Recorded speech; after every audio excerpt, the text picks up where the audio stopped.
Good morning student. आज हम लोग पढ़ेंगे आपके क्लास 11th के हिंदी बुक आरोह के काव्य खंड के चैप्टर 3 पथिक का तीसरा काव्यांश। ठीक है, काव्यांश 1 और 2 को हम पिछले वीडियो में वीडियो के पार्ट 1 और पार्ट 2 में पढ़ चुके हैं। आज देखते हैं काव्यांश का तीसरा पार्ट। ठीक है, तीसरा काव्यांश इस प्रकार है। जब गंभीरतम अर्ध निशा में जग को ढक लेता है, अंतरिक्ष की छत पर तारों को छिटका देता है, सस्मित बदन जगत का स्वामी मृदु गति से आता है, तट पर खड़ा गगन गंगा के मधुर गीत गाता है, उससे ही विमुग्ध हो जो नभ में चंद्र विहस देता है, वृक्ष विविध पत्तों पुष्पों से तन को सज लेता है, पक्षी हर्ष संभाल न सकते मुग्ध चहक उठते हैं, फूल सांस लेकर सुख की सानन महक उठते हैं।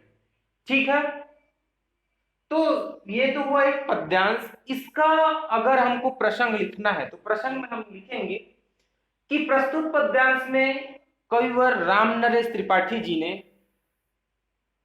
रात्रि के आकर्षक प्राकृतिक सौंदर्य का चित्रण किया है। रात्रि के समय का जो आकर्षक दृश्य होता है उसका चित्रण किया है। ठीक है, तो इसका हम भावार्थ देखते हैं। भावार्थ क्या होगा इसका? जब गंभीरतम अर्धनिशा में जग को ढक लेता है, अंतरिक्ष की छत पर तारों को छिटका देता है। जब गंभीरतम, गंभीरतम का मतलब क्या होगा?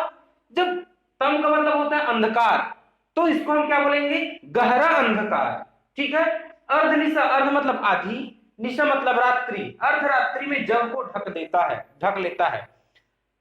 हम यह कह सकते हैं यहाँ पे कि जब अंधकार जो है, रात्रि के समय में जब अंधकार जो है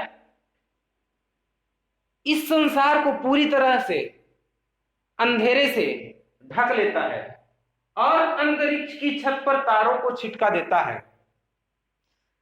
जब ये अंधकार जो है आधी रात में पूरे संसार को अंधेरे से ढक देता है और उसके बाद वो क्या करता है कि अंतरिक्ष की छत पर तारों को छिटका देता है। अंतरिक्ष जो स्पेस, पृथ्वी और आसमान की जो बीच के जो जगह होती है ना, उसको बोलते हैं, इसको हम आकाश बोलेंगे भी। आकाश की छत पर तारों को छिटका देता है।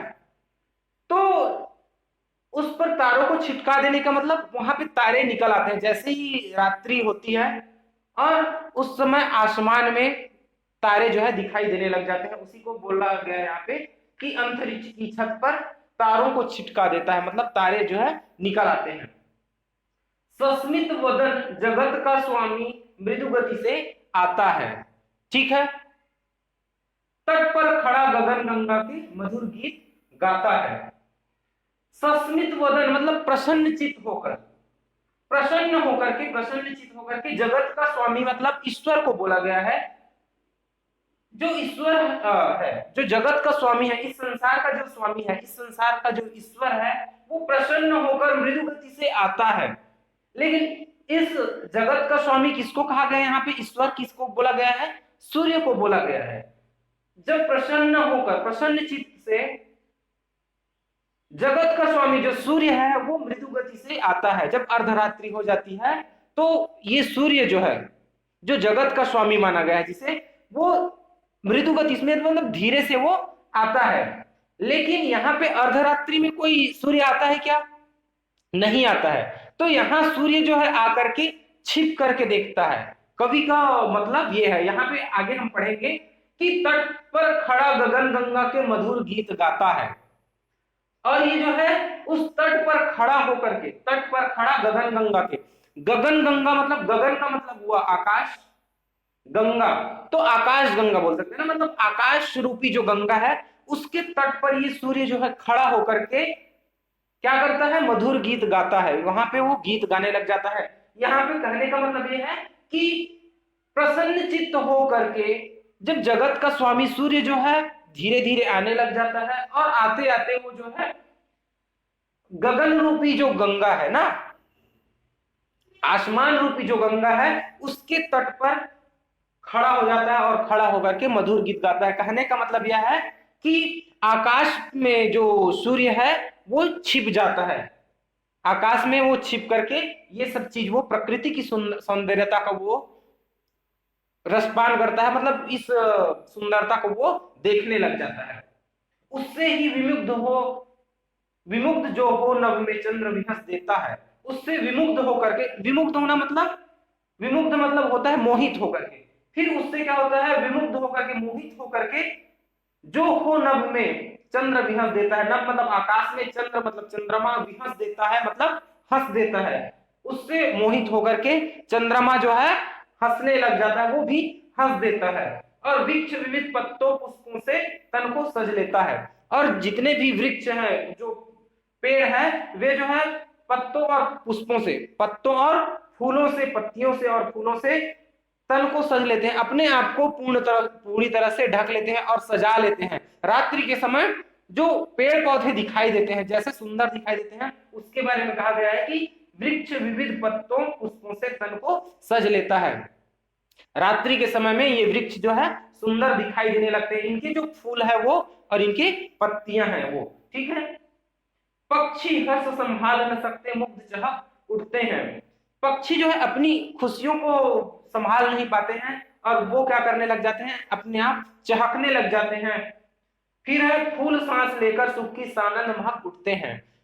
आगे यहाँ पे बोला गया है कि फूल जो है, फूल भी, पेड़ पौधों के जो फूल हैं वो भी अपने आप में खुशी आनंद महसूस करने लग जाते हैं और सांस लेकर सुख की अनुभव करते हैं। वहां बाहर में निकल करके वो जो पेड़ में खिले रहते हैं वो अपने आप में आनंद की अनुभूति करते हैं और सुख की प्राप्ति करने लग जाते हैं। क्यों? क्योंकि ये जो प्रकृति की सुंदरता है, जो रात्रि की सुंदरता है, वो पेड़ पौधों को और जो आकाश को, मतलब पूरे प्रकृति को सुंदर बना देता है, जिससे जितने भी जीव जंतु हैं, पेड़ पौधे हैं, सबके सब जो है महक उठते हैं और आनंद में खुशी से झूम उठते हैं, ठीक है। अब इसमें हम देखेंगे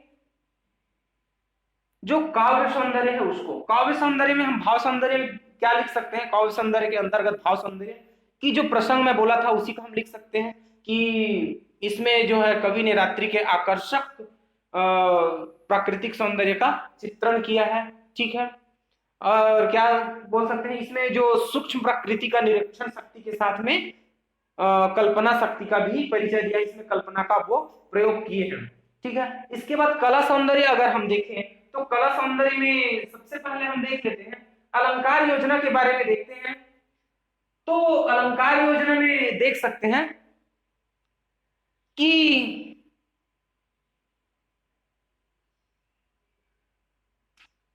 यहां पे हम देखेंगे तट पर खड़ा गगन गंगा की मधुर गीत गाता है।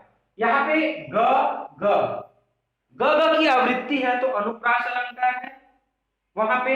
यहाँ पे गगन गंगा ग की आवृत्ति है, यहाँ पे अनुप्रास अलंकार। पत्तों पुष्प में भी वही है, अनुप्रास अलंकार है, ठीक है। इसके अलावा हम इसमें मानवीकरण अलंकार का प्रयोग किया गया है भी कह सकते हैं। कैसे?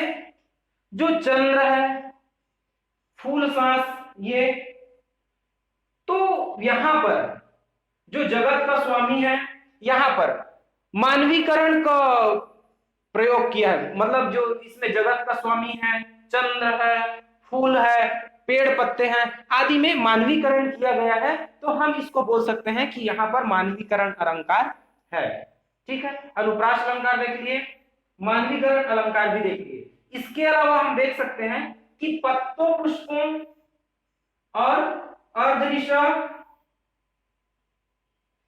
इन सब में समास सीखता है, समास है इन शब्दों में। सस्मित वदन, इसमें जो है समास है, ठीक है। तो इसका इसमें इस पद्यांश से कौन सा क्वेश्चन, किस प्रकार से क्वेश्चन आ सकता है उसके बारे में हम देखते हैं। इसमें पहला क्वेश्चन यह बन सकता है कि अंतरिक्ष की सतह पर तारों को कब और कौन छिटका देता है। अंतरिक्ष की छत पर तारों को कौन छिटका देता है?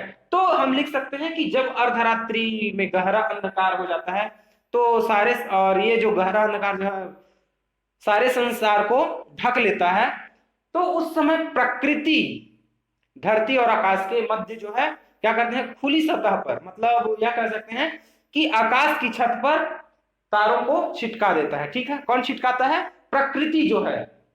क्वेश्चन क्या था? अंतरिक्ष की सतह पर तारों को कौन छिटका देता है? तो अंतरिक्ष की सतह पर तारों को प्रकृति छिटका देता है। ठीक है, दूसरा क्वेश्चन क्या बन सकता है इसमें कि सस्मित वदन जगत का स्वामी मृदु गति से आता है। इस पंक्ति में जगत का स्वामी किसे कहा गया है? यह भी कह सकते हैं जगत का स्वामी मतलब ईश्वर। यहां पर सूर्य को कहा गया है। ठीक है, हम बोल सकते हैं कि इस काव्य पंक्ति में जगत का स्वामी सूर्य को कहा गया है। जब रात्रि में आकाश की सतह पर तारे जो है जगमगा उठते हैं तो सूर्य मुस्कुराता हुआ आता है और आकर के क्या करने लग जाता है? छिप करके, आकाश गंगा में छिप करके वो प्रकृति की सुंदरता है उसको वो देखने लग जाता है। ठीक है, अगला क्वेश्चन क्या बन सकता है इसमें कि चंद्रमा के उदय होने का प्रकृति पर क्या प्रभाव पड़ता है? जब चंद्रमा उदय होता है तो प्रकृति पर क्या प्रभाव पड़ता है? इसमें हम लिख सकते हैं कि चंद्रमा के उदय होने पर उसकी चांदनी जो है चारों ओर फैल जाती है और रात्रि के प्राकृतिक सौंदर्य में क्या होता है? वो वृद्धि हो जाती है। जब चंद्रमा निकल जाती है तो प्राकृतिक सौंदर्यता होती है, जो सुंदरता होती है प्रकृति की, उसमें वृद्धि हो जाती है, हम इसमें लिख सकते हैं। और साथ ही साथ जो है फल फूल जो है, पुष्प है, ये सब जो है क्या हो जाते हैं? सुंदर दिखने लग जाते हैं, अपने आप को सजा लेते हैं। ठीक है, एक क्वेश्चन और बन सकता है इसमें कि रात्रि के प्राकृतिक सौंदर्य का वर्णन कीजिए। इसमें इस काव्यांश के आधार पर, इस पद्यांश के आधार पर रात्रि की प्राकृतिक सौंदर्य का वर्णन कीजिए।